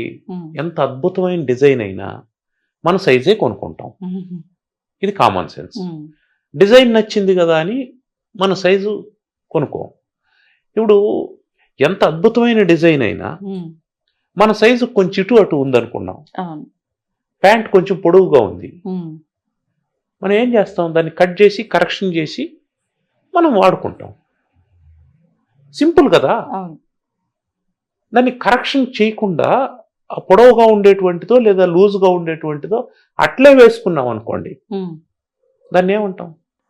మూర్ఖత్వం కదా. అంటే చిన్న బట్టల విషయంలోనే మనం కరెక్షన్ చేసుకునేటప్పుడు, ఒక కల్చర్ విషయంలో, ఒక సివిలైజేషన్ విషయంలో మనకి ఈగో ఎందుకు అడ్డం వస్తుంది కరెక్షన్కి? అంటే మీరు చెప్పిన ఈ వస్తువులకు, వస్త్రాలకు, వీటికి రియాక్షన్ ఉండదు. మనం ఎలా వాటిని ఆల్టరేషన్ చేసినా, ఏం చేసినా, పీకి పక్కకేసినా అది మన పైన ఎఫెక్ట్ చూపియదు. కానీ పర్సన్స్, భిన్న అభిప్రాయాలు ఉన్న వ్యక్తులము ఉన్నాం కాబట్టి మనం ఆపోజిట్ వ్యక్తిలో కరెక్షన్ చేయాలని చూస్తే, మీరున్నారండి గురువు అనే రెస్పెక్ట్తో మీరేమైనా చెప్తే, అమ్మా ఇది తప్పు అంటే మార్చుకునే అంత నా దగ్గర ఉండాలి. మీరు కరెక్షన్ చేయాలంటే, మీరు రైట్ వేలో నన్ను కరెక్షన్ చేయాలని చూసినా నేను దాన్ని యాక్సెప్ట్ చేయనప్పుడు వేస్ట్ కదా. అంటే ఇక్కడే వస్తుంది కదా భేదం. మరి అంటే ఇలాంటి సందర్భాల్లో ఏం? అలాంటి సందర్భంలో ఎవరైతే కరెక్షన్ చేయాలనుకుంటున్నారో వాళ్ళకి కొంచెం నాలెడ్జ్ ఉండాలి. ఏమా నాలెడ్జ్ అంటే, కరెక్షన్ చేయకపోతే ఏం జరుగుతుందో చెప్పే నాలెడ్జ్ ఉండాలి. ఓకే. సాధారణంగా 70% అవతల వాళ్ళు ఎప్పుడు అంగీకరిస్తారంటే, 70% వాళ్ళు ఎప్పుడు అంగీకరిస్తారంటే, మనం కన్విన్స్ చేయగలగాలి. కన్విన్స్ ఇన్ ద సెన్స్ దాని యొక్క ఫర్దర్గా వచ్చేటువంటి కాన్సిక్వెన్సెస్ని మనం ఎక్స్ప్లెయిన్ చేయగలగాలి. కాన్సిక్వెన్సెస్ని మనం ఎక్స్ప్లెయిన్ చేస్తే ఖచ్చితంగా యాక్సెప్ట్ చేస్తాడు. ఇప్పుడు పిల్లవాడు ఉంటాడు, వాడు ఏదో పండ్లు తినడం లేదు, పాలు తాగడం లేదు అని అనుకుందాం. వాడిని భయపెట్టి బెదిరించి చేస్తే ఏమవుతాడంటే అప్పుడు తింటాడు, ఆ తర్వాత తిండు. అలా కాకుండా, ఇదిగో బాబు పండ్లలో ఈ విటమిన్లు ఉంటాయి, ఇది అవసరం శరీరానికి, ఇది లేకపోతే ఈ జబ్బు వస్తుంది అని మీరు ఒకసారి చెప్పి చూడండి. వాడు మెల్లగా అలవాటు చేసుకునేదని ప్రయత్నం చేస్తాడు. అంటే ఏమర్థం? We have to convince them in the positive manner. అది కన్విన్స్ చేయాలంటే ఏం చేయాలా? మనకు ఆ నాలెడ్జ్ ఉండాలా. నువ్వు ఊరికే కరెక్షన్ చేసేద్దాం అని మీద పడిపోయి నువ్వు అట్లా ఉండకూడదు, నువ్వు ఎట్లా ఉండకూడదు అని వాళ్ళకి ఆర్డర్స్ ఇస్తూ ఉంటే ఎవడో కరెక్ట్ కాడు. ఎందుకంటే ఎవడి ఈగో వాడికి ఉంటుంది. ఎందుకు యాక్సెప్ట్ చేస్తారు? మీరే అన్నారు కదా, యాక్సెప్ట్ చేయరు. యాక్సెప్ట్ చేయాలంటే ఎవడైతే కరెక్ట్ చేయాలనుకున్నాడో వాడికి సరైనటువంటి నాలెడ్జ్ ఉండాలి, సరైనటువంటి కమ్యూనికేషన్ ఉండాలి. ఈ నాలెడ్జ్ అండ్ కమ్యూనికేషన్తో అవతల వాడిని కన్విన్స్ చేయాలి. వన్స్ మనం కన్విన్స్ చేసామనుకోండి, ఆ తర్వాత ఏమవుతుందంటే ఒక జనరేషన్ మారిపోతుంది, ఇబ్బంది ఉండదు. అలా లేకపోతే మనం ఫెయిల్ అయిపోయినట్టు. ఇప్పుడు ఈ ఘర్షణ ఎప్పుడు ఉండేదే, ఎప్పుడు 2 జనరేషన్స్ మధ్యన ఘర్షణ ఉంటుంది. ప్రతి జనరేషన్లోనూ ఇప్పుడు మా జనరేషన్ని మా పెద్దవాళ్ళు చూసినారంటే ఏమంటారు? వీళ్ళు చెడిపోయారా అంటారు. మేమేమంటాం? మా తర్వాత జనరేషన్ చెడిపోయారంటారు. ఎవ్వరూ చెడిపోలేదు. నేను యాక్సెప్ట్ చేయడం లేదా ఆ మార్పుని. నాలో వచ్చిన మార్పుని నా ముందు తరం యాక్సెప్ట్ చేయలేదు. ఇక్కడ జరగాల్సింది ఏంటంటే, నేను నా తర్వాత తరం చెడిపోయిందని కంప్లైంట్ చేయడం కాదు కావాల్సింది. ఒకవేళ చెడిపోయిందని అనిపిస్తే ఎక్కడెక్కడ చెడిపోయింది, ఏ ఏరియాలో చెడిపోయిందని I have to make notes. ఎందుకు చెడిపోయింది, ఒకవేళ చెడిపోయింది అంటే వాళ్ళ ఆర్గ్యుమెంట్ ఏంటి అని నేను వినాలి, వాళ్ళ వ్యూ ఏంటో నేను వినాలి. విని వాళ్ళు ఎందుకు చేస్తున్నారు లేదా ఎందుకు చేయడం లేదు అది నేను విని, చేయడం వల్ల వచ్చే ప్రయోజనాలు ఏంటి, ఆపేయడం వల్ల వచ్చేటువంటి ప్రయోజనాలు ఏంటి అనేది నేను ఎక్స్ప్లెయిన్ చేయగలిగినానంటే I will be the best communicator to the next generation. అవును. మనం ఆ కమ్యూనికేషన్లో మనం ఫెయిల్ అయిపోయి మనం ఏం చేస్తున్నాం, జస్ట్ బ్లైండ్గా వాళ్ళ మీద నింద వేసేస్తున్నాం. ఆ జనరేషన్ చెడిపోయింది, స్పాయిల్డ్ అనేసి అని అంటున్నాం. ఆ స్పాయిల్ అయిపోవడానికి కారణం ఏమిటి, మనమే కదా. నువ్వు కదా గైడ్ చేయాల్సిన వాడివి. నీ తర్వాత జనరేషన్ పాడైపోయింది అంటే శిక్ష ఎవరికి వేయాలి, ముందు జనరేషన్కి వేయాలి. ఎందుకని, నువ్వు గైడ్ చేయలేదు, నువ్వు గైడ్ చేయాలి కదా. వాడు నా మాట వినలేదు, ఎందుకు వింటాడు, ఎందుకు వినాలి, వినేటట్టు నువ్వు చెప్పాలి. వినేటట్టు చెప్పాలంటే నీకు కమ్యూనికేషన్స్ రావాలి, నీకు జ్ఞానం ఉండాలి. ఏంటండి భలే చెప్తారా, ఏమన్నా అంగట్లో దొరికే వస్తువులా? అంటే నా దగ్గర ఉంది చెప్పాలన్నంత నాలెడ్జ్, ఇప్పుడు నువ్వు తప్పు చేస్తున్నావు నేను చెప్పాలి, కన్వే చేయడం నాకు రావట్లేదు, ఎక్కడెళ్ళి కొనుక్కుంటే దొరుకుతుంది, నేర్చుకోండి. ఎలా ఎలా నేర్చుకోండి. అదే ఏ విధంగా ఎవరు కమ్యూనికేట్ చేయగలరో వాళ్ళ దగ్గరికి వెళ్ళి నేర్చుకోండి, అంతే. ఏదైనా నేర్చుకోవడమే కదా. మనం మొదటే అనుకున్నాం, భగవంతుడు అందరికీ ఒక ఇన్వెస్ట్మెంట్ ఇచ్చాడు. ఆ ఇన్వెస్ట్మెంట్ ని దట్ ఈస్ కాల్డ్ టైం. దాన్ని ఇప్పుడు నాలెడ్జ్ కోసం వాడారు, నాలెడ్జ్ మీకు వచ్చింది. ఇప్పుడు ఆ నాలెడ్జ్ ని ఎలా కన్వే చేయాలనో తెలియడం లేదు. కాబట్టి ఇప్పుడు కమ్యూనికేషన్ కోసం ఆ టైం పెట్టండి. ఎలా చెప్తే, ఏ భాషలో చెప్తే. నేను ఇక్కడ కూర్చొని మీరు అడిగినటువంటి ప్రశ్నలకు నాకు తెలిసినటువంటి గ్రాంధిక భాషలో చెప్పాను అనుకోండి, మీకు అర్థం కాదు, ప్రేక్షకులకు అసలు అర్థం కాదు, స్కిప్ చేసి వెళ్ళిపోతారు. నేనేం చేయాలా, వాళ్ళ భాషలో చెప్పాలి. నేను చెప్పాలనుకున్నటువంటి విషయం మొదట వాళ్ళ భాషలో చెప్పాలి. నేను తమిళ వీడియోలు చూడను కదండి, కన్నడ వీడియోలు చూడను కదా. అద్భుతమైన విషయం చెప్పుండొచ్చు, నాకు ఎట్లా కన్వే అవుతుంది, అది నా భాషలో చెప్పాలి. సో పెద్దవాడికి పిల్లవాడికి ఇక్కడ భాష అంటే అర్థం ఏంటంటే అక్షరాలు పదాలు అవి కాదు, మరి వాడి ఆత్మను తాకేటువంటిది, అది భాష. కమ్యూనికేషన్ అనేది కేవలం మాటలతో వస్తుందని అనుకోకూడదు. మనం కూర్చుండేటువంటి విధానం, నిల్చుండేటువంటి విధానం, మనం ఆచరించేటువంటిది ఇదంతా కమ్యూనికేషనే. మా నాన్న ఎప్పుడు సూర్యోదయం తర్వాత నిద్రలేసింది నేను చూడలేదు. ఇప్పుడు కొడుకు ఏం చేస్తాడు, అదే పాటిస్తాడు. ఇప్పుడు కమ్యూనికేషన్ ఏముందాడా, ఆయన మాత్రం 7 గంటలకు నిద్రలేసి వాకింగ్ వెళ్ళిపోయి వాడు 5:30కు నిద్ర లేదని అంటే ఎట్టలేస్తాడు.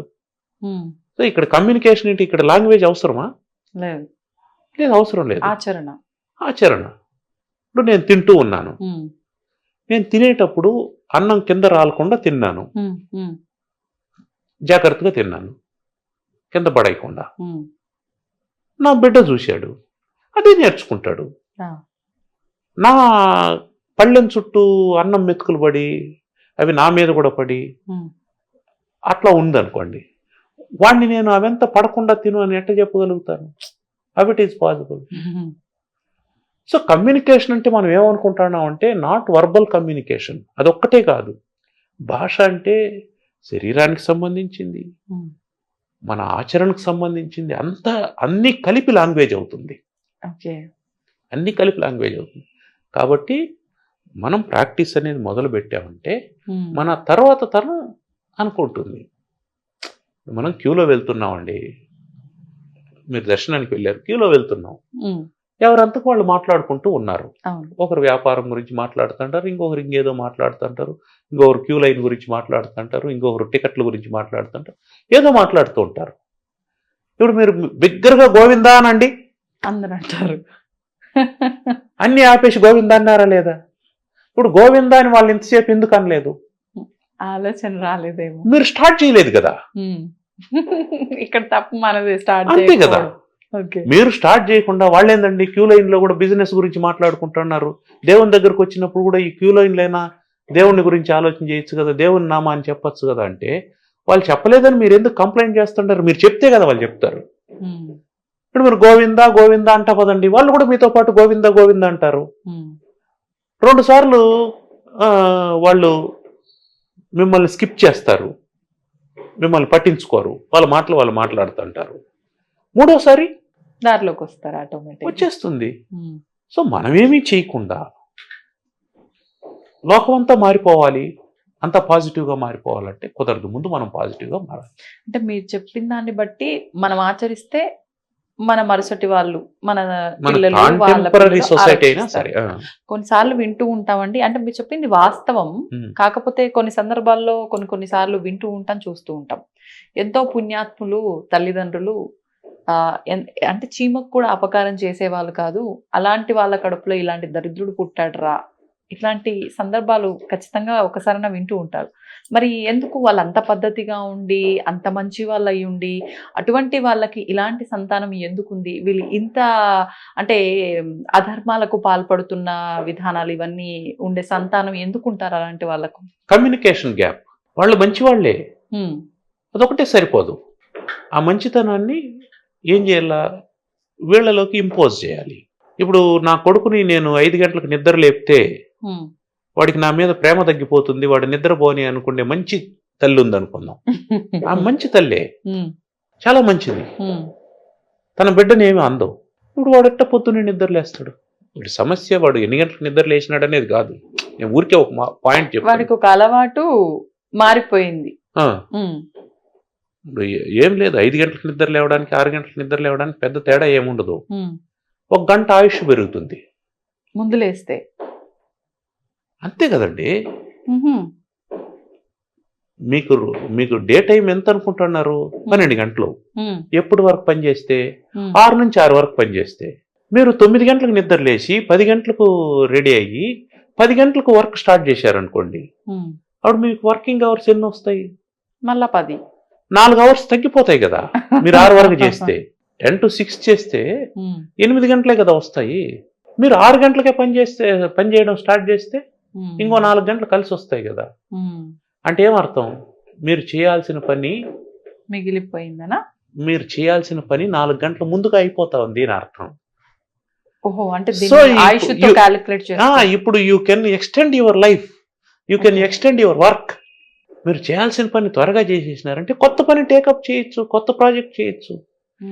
మీరు ఇచ్చిన పన్నే ఏళ్ల తరబడి చేసుకుంటూ ఉంటే మీరు పడుకొని తినేసి హాయిగా నిద్రపోతూ విశ్రాంతి తీసుకుంటూ రోజుకు 3 గంటలు పని చేసినారనుకోండి, 30 గంటలు వర్క్ చేయడానికి 10 రోజులు పడుతుంది. క్యాలిక్యులేషనే.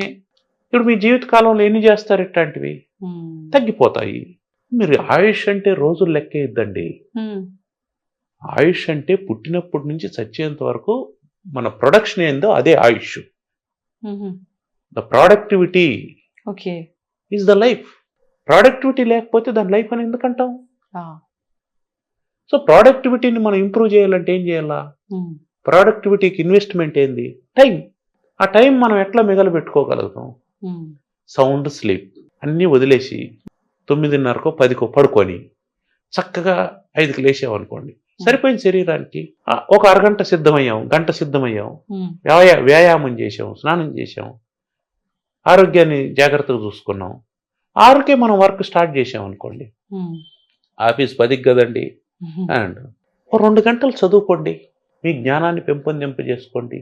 2 గంటలు మీరు 2 గంటల్లో ఒక అరగంట మెడిటేషన్ చేసుకోండి, మీ మనసును ప్రశాంతం చేసుకోండి, మీ మెటబాలిజాన్ని బాగు చేసుకోండి. ఇవన్నీ మీకు ఉపయోగపడేటువంటివి కదా. మీ టైంని మీరు ఏం చేస్తున్నారు? అప్పుడు ఇన్వెస్ట్ చేస్తున్నారు. మీరు ఒకవేళ రోజుకు ఒక 20 నిమిషాలు ఎక్సర్సైజులు చేయకుండా ఆ కాలాన్ని వదిలేసినారని అనుకుందాం, రేపు లైఫ్ స్టైల్కి సంబంధించినటువంటి ఒక వ్యాధి వచ్చింది అనుకుందాం. ఇప్పుడు ఈ 20 నిమిషాల వాల్యూ ఎంత తెలుసా మీకు? మీరు దానికి ఖర్చు పెట్టేటువంటి లక్షలంతా ఈ 20 నిమిషాల వాల్యూ కదా. సో మనం లెక్కలు వేసుకొని బ్రతకాలి. క్యాలిక్యులేటెడ్గా ఉండాలి, క్యాలిక్యులేటెడ్గానే ఉండాలి. అంటే అది సమయానికి సంబంధించి కూడా డబ్బు కూడా క్యాలిక్యులేషనే. డబ్బు అనేది క్యాలిక్యులేషన్ కదా. డబ్బు అంటే ఏమనుకుంటున్నారు? Investment, income. ఏం ఇన్వెస్ట్ చేస్తారు? టైం ఇన్వెస్ట్ చేస్తారు. బేసిక్గా అందరూ ఇన్వెస్ట్ చేసేది టైం. ఆ టైంతో పాటు ఏం యాడ్ చేస్తారు? నాలెడ్జ్ యాడ్ చేస్తారు, లేదా శ్రమను యాడ్ చేస్తారు, ఫిజికల్ వర్క్ని యాడ్ చేస్తారు. ఇంతకు మించి ఏముంటాయి ఇన్వెస్ట్ చేయడానికి? సో అది డబ్బు వస్తుంది. ఇప్పుడు క్యాలిక్యులేషన్ ఏమిటి? Investment employees income. కాబట్టి డబ్బు అయినా అంతే, ఆరోగ్యమైనా అంతే, జ్ఞానమైనా అంతే. ఇన్వెస్ట్మెంటే. విత్తనం వేయకుండా పంట రాదు. వేసేటప్పుడే జాగ్రత్తగా విత్తనాలు వేయాలి. వేప విత్తనాలు వేసి మామిడి పళ్ళు కావాలంటే కుదరదు. అంతే. మనం వేప విత్తనాలు వేసి మనం కంప్లైంట్ చేయకూడదు, కాయలు చేదుగా ఉన్నాయని. అదేమవుతుంది? మన అమాయకత్వం అవుతుంది, లేదా మూర్ఖత్వం అవుతుంది. సో మనం విత్తనాలు వేసేటప్పుడే సెలెక్ట్. అందుకే మనం ఏం చెప్పినాం? ఆలోచనలు వస్తూ ఉంటాయి, వాటిని మనం సెలెక్ట్ చేసుకునే దాంట్లో మన వివేకం ఆధారపడి ఉంటుంది అని చెప్పి అనుకున్నాం. కాబట్టి bunch of thoughts is life అనడంలో ఇదే ఇన్నర్ మీనింగ్. ఇదండి విషయాలు. అద్భుతం గురుగారు, నిజంగా చాలా మంచి విషయాలు, చాలా చక్కగా అందరికీ అర్థమయ్యే పద్ధతిలో వివరించారు. సంతోషం. మళ్ళీ కలుద్దాం. తప్పకుండా మీకు, కలుద్దాం. మీ ఛానల్కి, ప్రేక్షకులకి అందరికీ కృతజ్ఞతలు. ధన్యవాదాలు. And for more videos, Please subscribe to iDream. Please subscribe to iDream. Please subscribe iDream. And please subscribe to iDream. For more videos, subscribe to iDream. please like, share and subscribe to the channel. Congratulations, iDream. Subscribe to iDream. Subscribe to iDream. So subscribe to iDream Media. iDream ki iDream team andarki huge congratulations. Please subscribe iDream Media. Please subscribe to iDream. Subscribe iDream. Please subscribe to iDream. iDream అంటే నా కళల channel subscribe చేసుకున్న నోరు తిరుగుతలేదు, మీరైతే గంట గుర్తు కొట్టండి. For more such videos, please subscribe to iDream. Subscribe to iDream. Please subscribe to iDream. Please subscribe iDream Media. Please do subscribe to iDream. Please subscribe to iDream Media. For best entertainment and information, please subscribe iDream. And don't forget to subscribe to iDream.